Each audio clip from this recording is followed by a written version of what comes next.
Saudara, kasus pembunuhan berencana terhadap Yosua Huta Barat yang didalangi Verdi Sambo memasuki babak akhir. Vonis terhadap para terdakwa akan segera dibacakan Hakim Pengadilan Negeri Jakarta Selatan. Hari ini Putri Chandrawati dan Richard Eliezer melakukan upaya terakhir dengan mengajukan duplik. Apa saja yang jadi hal penting dalam duplik itu? Sudah hadir penasihat hukum Putri Chandrawati, Rasamala Aritonang. Bang Rasamala, selamat malam. Selamat malam, Mbak. Kita juga sapa penasihat hukum Richard Eliezer, Rory Sagala. Bang Rory, selamat malam. Ya, selamat malam, Mbak. Kita sapa juga pakar hukum pidana Prof. Hipnu Nugroho. Selamat malam, Pak Hipnu. Selamat malam, Mbak. Oke, saya ke Bang Rasamala dulu ya. Kubu Putri tetap menyebut ada pelecehan yang dialami Putri. Itu jadi poin penting yang dipertahankan dari awal sampai pembacaan duplik tadi. Ya, memang itu poin utamanya dan memang itu bersandar pada fakta-fakta yang sudah disajikan pada persidangan dalam proses pembuktian ya. Ada 4 paling tidak alat bukti yang kami sampaikan di dalam duplik dan itu juga sudah disajikan di hadapan persidangan.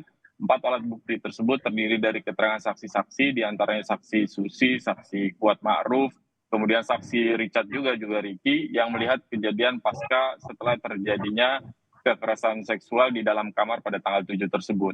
Selain keterangan saksi-saksi tersebut, alat bukti yang memperkuat adalah bukti yang dihadirkan oleh penyidik dan disajikan oleh penuntut umum di persidangan, yaitu hasil asesmen psikolog forensik yang dilakukan asesmen terhadap para saksi termasuk Bu Putri untuk mengukur kredibilitas keterangannya. Ada 12 orang ahli psikolog forensik yang mengasesmen dan hasilnya keterangan soal kekerasan seksual tersebut kredibel. Nah, selain soal motif tersebut yang menjadi pemicu kemudian terjadinya peristiwa di tanggal 8, juga kami sampaikan di duplik bahwa dari fakta-fakta dan bukti di persidangan tidak ada satupun bukti yang menunjukkan kontribusi atau peran aktif Bu Putri dalam kaitan dakwaan 340 maupun 338 ya. Jadi tidak ada peran Bu Putri sama sekali dalam peristiwa tersebut. Bu Putri ketika ada penembakan pun beliau ada di dalam kamar. Satu-satunya apa yang dilakukan Bu Putri hanya menyampaikan laporan kepada Pak Verdi Sambo pada tanggal 8 ketika bertemu di Rumah Saguling dan menceritakan soal terjadinya kekerasan seksual tersebut. Hanya sebatas itu saja perannya gitu. Selebihnya yang lain cerita yang disampaikan oleh penuntut umum di dalam surat tuntutannya kami melihatnya lebih pada imajinasi penuntut umum saja tanpa disandarkan pada alat-alat bukti yang ada di persidangan. Oke, selain bicara soal imajinasi dan tanpa didasari alat bukti di persidangan, tadi di persidangan kuasa hukum Putri Chandrawati termasuk Anda juga tadi menyebut soal jaksa yang dianggap terlalu percaya terhadap Richard Eliezer. Kenapa demikian? Ya, pertama mekanisme pembuktian di dalam peradilan pidana bersandar pada teori pembuktian ya, dan juga pedoman-pedoman yang diatur dalam hukum acara pidana. Bukti-bukti itu ada beberapa kriterianya. Pertama ada minimum bowis, artinya ada standar minimum bukti. Satu bukti dianggap bukan bukti, itu pertama. Yang kedua ada bowis-krah. Bowis-krah itu artinya bobot atau kualitas bukti. Suatu bukti keterangan saksi dalam hal ini misalnya itu dianggap dia punya bobot dan berkualitas kalau dia berkesesuaian dengan bukti atau keterangan saksi atau alat bukti yang lainnya. Nah, faktanya memang dalam persidangan ini, dalam surat tuntutannya, jaksa hanya menyandarkan pada satu keterangan Richard saja. Keterangan Richard yang sementara keterangan itu sendiri kami sampaikan juga kami buktikan terjadi perubahan, ada 6-7 kali perubahan dari keterangan Richard. Nah, dengan bersandar pada satu keterangan tersebut, maka dengan menggunakan pedoman tadi dan prinsip dalam teori pembuktian, maka mestinya keterangan itu tidak bisa digunakan karena dia bertentangan dengan minimum bukti. Kedua, dia tidak punya bobot atau kualitas bukti karena dia tidak berkesesuaian dengan bukti-bukti yang lain. Gitu. Tetapi soal Richard tadi itu lebih isunya pada konteks Pak Verdi Sambo karena ada beberapa keterangan itu yang berbeda, misalnya soal apakah Pak Verdi Sambo melakukan penembakan langsung atau tidak. Faktanya tidak ada alat bukti lain yang memperkuat FS melakukan penembakan langsung kepada Joshua misalnya, kemudian sarung tangan dan seterusnya gitu. Jadi sekali lagi prinsip pembuktian dan bagaimana pedoman hukum dalam mekanisme pemeriksaan ini harus digunakan gitu, karena ini yang membedakan mekanisme bekerjanya peradilan dengan asumsi atau presumption yang digunakan oleh masyarakat umum di luar ya. Gitu kira-kira. Oke Bang Rory, klien Anda disinggung hingga pembacaan duplik, apa respon Anda? Ya, baik. Terima kasih, Mbak. Jadi kalau kita bicara tentang keterangan sebelum tanggal 6 ya, di bawah tanggal 6, itu kan memang sudah jelas diakui. Klien saya itu membuat pengakuan, menyampaikan keterangan yang sebenar-benarnya itu tanggal 6. Jadi tidak relevan lagi untuk mengungkit yang tanggal 5 atau yang sebelumnya. Nah, kemudian kalau dibilang tadi ada BAT tanggal 5, justru kami ingin bertanya bagaimana proses perolehannya, karena setahu saya cuma print out. Apakah itu diperoleh dengan cara yang sah? Apakah itu ada tanda tangan Richard Eliezer? Dan apakah itu ada di dalam berkas perkara? Karena ada, sudah kami sampaikan di pengadilan. BAP tanggal 5 itu sudah kami sampaikan sebagai bukti. Sudah kami sampaikan sebagai bukti di pengadilan. Tanggal 5, dan kami konfirmasi di persidangan kepada Richard, apakah benar dia tanda tangan tanggal 5, dia tanda tangan, dia sampaikan itu di persidangan. Apakah isinya benar, diakui isinya tidak benar. Itu sudah diakui di persidangan oleh Richard. Tidak ada di berkas perkara. Tidak ada di berkas perkara yang dihadirkan ke pengadilan. Ada, sudah kami sampaikan dari bukti kami. Iya, sudah kami sampaikan ke hakim, ke majelis hakim. Iya, itu bukti dari Iya, memang dari kami. Iya, betul. Sudah kami sampaikan ke majelis hakim. Dan kami meragukan bagaimana perolehan, apakah sesuai dengan diperoleh dengan cara-cara yang sesuai dengan hukum. Baik, saya mau masuk ke duplik, Bang Rory. Di duplik ini juga kemudian disampaikan soal posisi Richard Eliezer sebagai justice kolaborator yang kurang lebih kira-kira dianggap percuma jadi justice kolaborator karena tuntutannya 12 tahun penjara. Kenapa demikian? Ya, baik, terima kasih Mbak ya. Karena memang kan di dalam replik dari penuntut umum di satu sisi memang disebut bahwa terdakwa Richard Eliezer itu adalah justice kolaborator. Tetapi di sisi lain dia diganjar tuntutan yang lebih berat dari 3 terdakwa lainnya, yang mana kalau di dalam penjelasan pasal 10 Undang-Undang Perlindungan Saksi dan Korban itu kan jelas ada rewardnya, itu berupa bisa hukuman percobaan atau hukuman yang paling ringan antara para terdakwa lainnya. Nah, inilah yang kami nilai ya, ini bisa jadi presiden yang buruk di kemudian hari. Orang menjadi takut untuk menjadi justice kolaborator karena akan diganjar tuntutan yang lebih berat, Mbak, daripada terdakwa lain. Demikian, Mbak.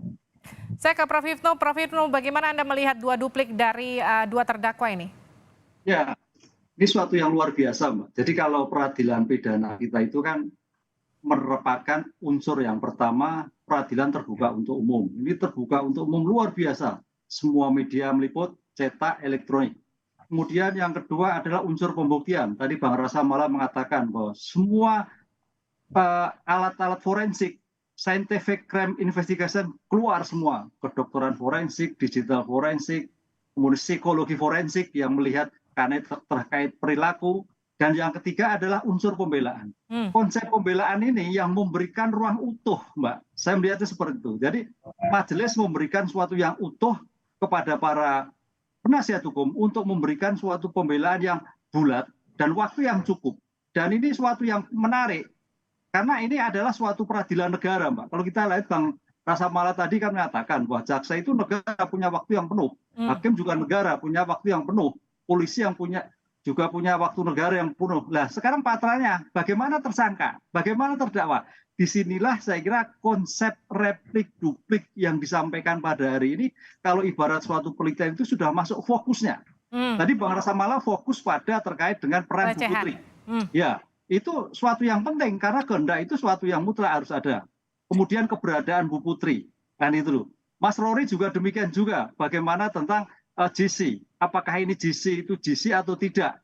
Karena tampaknya ada suatu kegamangan penuntut umum, karena bagus, gampang memang, karena kan namanya Eliezer kan menembak, kalau 1 kali bolehlah dikatakan GC kan itu, tapi ini 2 atau 3 kali.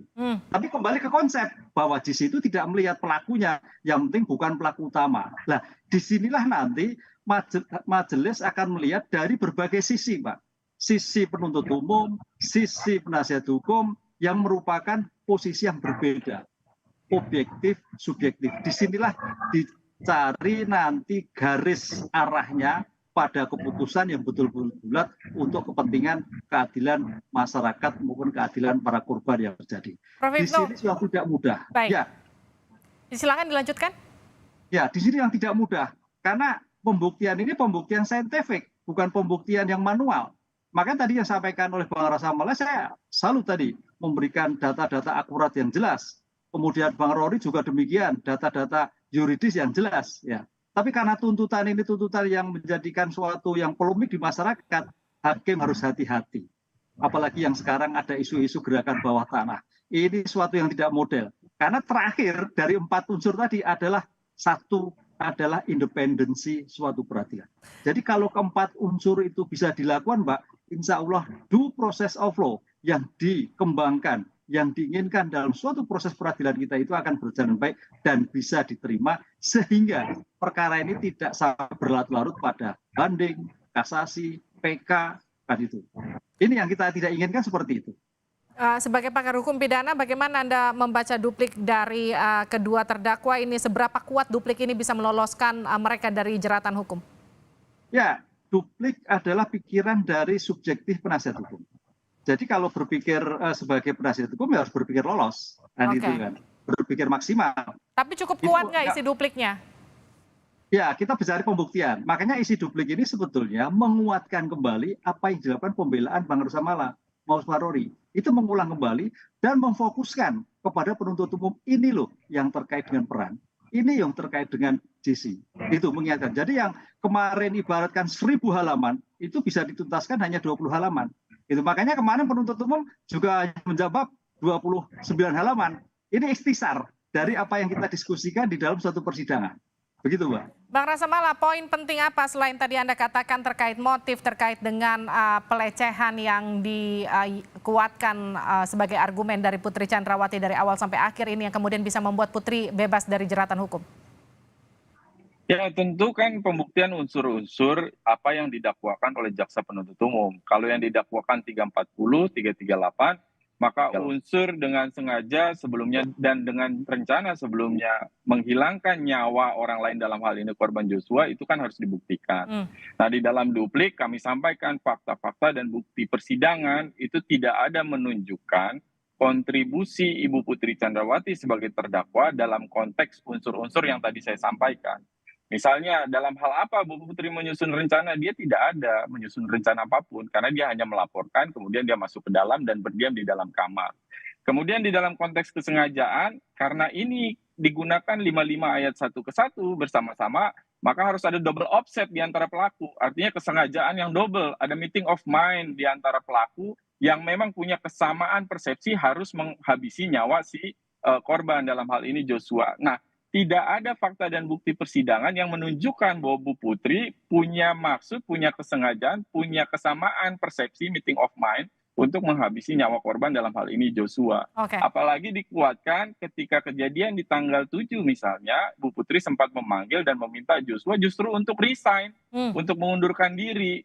Gitu. Jadi memang niatnya justru bermaksud untuk menyelesaikan persoalan ini dengan sebaik-baiknya dan menghindari adanya keributan, termasuk menghindari supaya apa yang terjadi ini tidak perlu diketahui oleh banyak orang. Itu sebenarnya lebih ke arah sana, gitu. Nah, artinya unsur-unsur 340, 338 itu sama sekali tidak bisa dibuktikan kaitan dengan dakwaan tersebut. Konsekuensinya, maka Bu Putri sebagai terdakwa harus dibebaskan dari seluruh dakwaan. Itu bagian petitum yang kami ajukan kepada majelis hakim. Oke, kita akan nantikan vonis hakim minggu depan 13, 14, 15 Februari ya.